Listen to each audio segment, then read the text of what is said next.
భగవద్బంధువులారా, శ్రీమద్భాగవత మహాపురాణంలో మహోత్కృష్టమైన పంచరత్నాలుగా చెప్పబడే ఘట్టాలలో గజేంద్ర మోక్షంలోని విషయాన్ని తెలుసుకునే ప్రయత్నంలో ఉన్నాము. ఇంతవరకు 10 శ్లోకాలు, వాటి అర్థాలు తెలుసుకునే ప్రయత్నం జరిగింది. ఈ గజేంద్ర స్తుతిలోని 11వ శ్లోకము నమ శాంతాయ ఘోరాయ మూఢాయ గుణధర్మిణే నిర్విశేషాయ సామ్యాయ నమో జ్ఞానఘనాయ చ.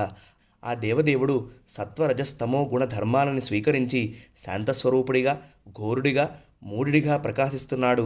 అయినా కూడా భేదరహితుడైన సమభావముతో ఉన్న ఆ జ్ఞానస్వరూపుడికి నేను పదే పదే నమస్కరిస్తున్నాను అని ఈ శ్లోకానికి ఉన్న అర్థం. అవిభక్తం చ భూతేషు విభక్తమివ చ స్థితం భూతభర్తృచ తజ్ఞేయం గ్రసిష్ణుం ప్రభవిష్ణు చ.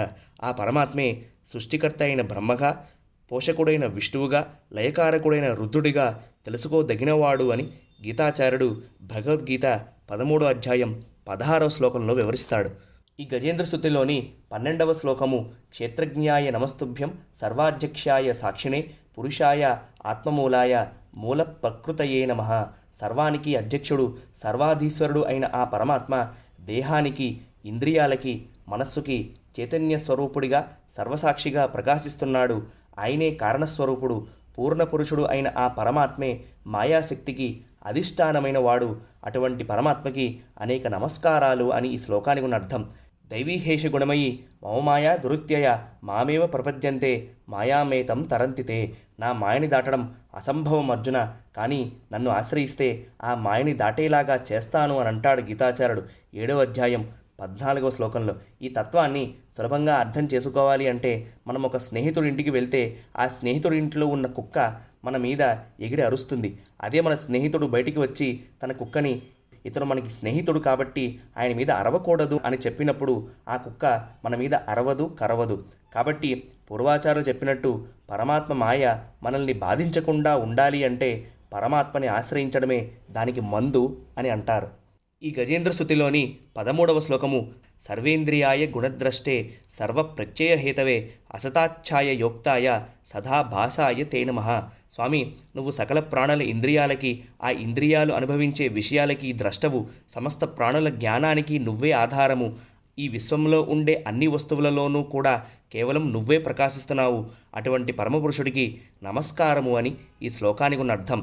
యో అంతఃప్రవిశ్య మమ వాచమిమాం ప్రసుప్తాం సంజీవ యత్య అఖిలశక్తి ధరస్వధామ్న అన్యాంస్త హస్తచరణౌ శ్రవణత్వగాదీన్ ప్రాణాన్నమో భగవతే పురుషాయ తుభ్యం.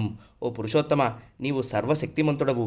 నువ్వే మా అంతఃకరణాల్లోకి ప్రవేశించి మా వాణిని నీ తేజస్సు ద్వారా జాగృతం చేస్తున్నావు. అలాగే మా కర్మేంద్రియాలు, జ్ఞానేంద్రియాలు, ప్రాణాలని చైతన్యవంతులని చేసేవాడివి నువ్వే. సకల ప్రాణులలో అంతర్యామివి అయిన నీకు నమస్కారము అని అంటాడు ధ్రువుడు శ్రీమద్భాగవతం 4వ స్కంధం 9వ అధ్యాయం 6వ శ్లోకంలో. చాలా అద్భుతమైన శ్లోకము. ఈ శ్లోకాన్ని మనం అందరము కూడా నిత్యము నేర్చుకుని స్మరిస్తూ ఉండాలి అని అంటారు పూర్వాచారులు.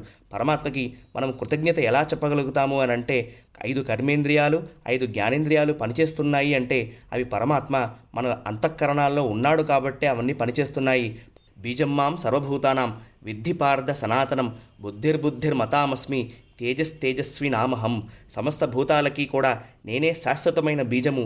ప్రజ్ఞావంతులలో ప్రజ్ఞను, తేజోవంతులలో తేజస్సు నేనే అని అంటాడు గీతాచార్యుడు 7వ అధ్యాయం జ్ఞాన విజ్ఞాన యోగం 10వ శ్లోకంలో. ఈ గజేంద్ర స్తుతిలోని మరికొన్ని శ్లోకాలని, వాటి అర్థాలని రేపటి రోజున తెలుసుకోవడానికి ప్రయత్నం చేద్దాం. అంతవరకు హరే కృష్ణ, జయ శ్రీమన్నారాయణ.